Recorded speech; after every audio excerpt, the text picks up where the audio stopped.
Rail मंत्री अश्विनी वैष्णव नई Delhi railway station पहुंच चुके हैं और इस समय वंदे स्लीपर एक्सप्रेस ट्रेन के सामने खड़े हैं। यहाँ पर एक और बात मैं आपको बता दूं, जब हम वंदे स्लीपर एक्सप्रेस की बात करते हैं तो कहीं ना कहीं लंबे समय से इसका इंतजार था, एक लंबे समय से इंतजार था और यह इंतजार अब पूरा हुआ है। और यहाँ पर हम आपको वंदे स्लीपर एक्सप्रेस ट्रेन के साथ साथ रेल मंत्री किस तरीके से इसका एक एक चीज़ का मुआयना कर रहे हैं वो हम आपको दिखा रहे हैं। और तमाम चीज़ें हैं जिनको लेकर कहीं ना कहीं लगातार चर्चा बनी रही। और यहाँ पर अंडर फ्रेम देख रहे हैं, यहाँ पर रेल मंत्री अंडर फ्रेम देख रहे हैं किस तरीके से यह ट्रेन दूसरी ट्रेनों से अलग हो जाती है। और इसको लेकर तमाम तरीके की चीज़ें हमने आपको बताई हैं। 16 डिब्बे की यह ट्रेन है, 16 डिब्बे की ट्रेन है जिसमें फर्स्ट एसी, सेकंड एसी और थर्ड एसी हर तरीके की हम कह सकते हैं यहाँ पर व्यवस्था है। साथ ही साथ यहाँ पर जब दो दो डिब्बों के बीच में आपस में जुड़ने की अगर हम बात करेंगे तो खास तरीके की कपलिंग है, जिस कपलिंग की वजह से हम कह सकते हैं कि इस ट्रेन में धक्के नहीं लगते हैं। तो यहाँ एक खास मौका है और यह ट्रेन गुवाहाटी से कोलकाता के बीच में चलाई जाएगी, इसका ऐलान किया जा चुका है। और यहाँ ट्रेन के एक एक पहलू के बारे में हम बताएंगे। और यहाँ एक और चीज़ मैं आपको बता दूं, जिस तरीके का क्रेज है वह क्रेज निश्चित तौर पर कहा जा सकता है कि एक बड़ी सफलता की तरफ इशारा कर रहा है। यहाँ पर आप देख सकते हैं कि किस तरीके की यह ट्रेन है। साथ ही साथ यहाँ एक और चीज़ मैं आपको बता दूं, वंदे भारत एक्सप्रेस ट्रेन जिसको ट्रेन 18 भी कहा जाता है, जब इसकी शुरुआत की गई थी तो कहीं ना कहीं इसको लेकर थोड़ा सा लोगों में भरोसा नहीं था कि यह ट्रेन सक्सेस करेगी नहीं करेगी। लेकिन आज की तारीख में वंदे भारत एक्सप्रेस की जब हम बात करते हैं तो अलग अलग सेवाएं चल रही हैं, 150 से ज़्यादा सेवाएं चल रही हैं देश के अलग अलग हिस्सों में। और यहाँ पर निश्चित तौर पर हम कह सकते हैं यह एक बड़ी अपॉर्चुनिटी है, एक बड़ी अपॉर्चुनिटी है भारतीय रेलवे को बदलने की।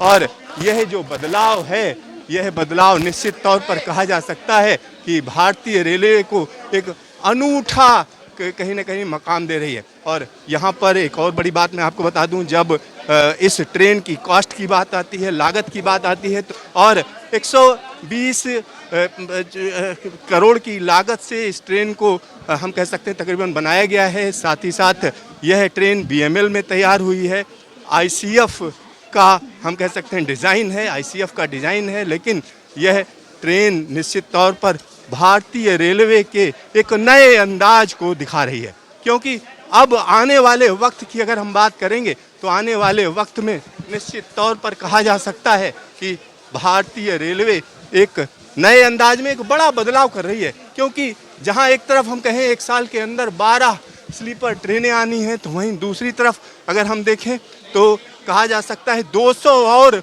वंदे स्लीपर ट्रेनों को तैयार किया जाएगा। तो यहाँ पर यह जो पूरा का पूरा जो दृश्य है वो हम आपको दिखा रहे हैं। और यह दृश्य अनूठा हो जाता है, अनूठा इसलिए हो जाता है क्योंकि लंबे समय से यह हम कह सकते हैं मांग की जा रही थी कि इस तरीके की ट्रेनों को चलाया जाए। और यहाँ पर जब यह ट्रेन बनकर तैयार हुई है तो निश्चित तौर पर अलग कही जा सकती है। यहाँ सर कपलिंग की अगर हम बात करें, जो दो डिब्बे जोड़े गए हैं उसको लेकर क्या कहेंगे?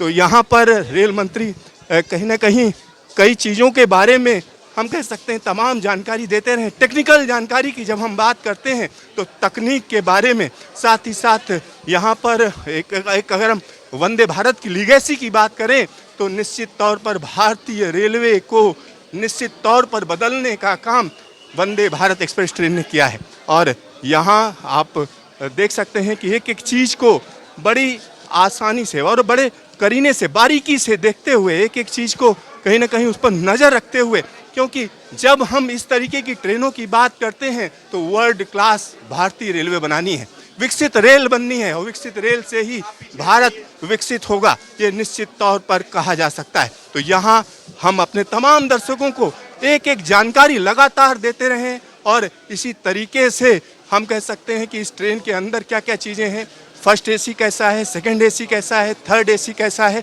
ये तमाम जानकारी हम आपको लगातार देते रहेंगे। तो यहाँ हम एक बार फिर से अपने दर्शकों को बता दें, यह एक बड़ी उपलब्धि है, निश्चित तौर पर बड़ी उपलब्धि कही जा सकती है। Siddharth, news station, Delhi.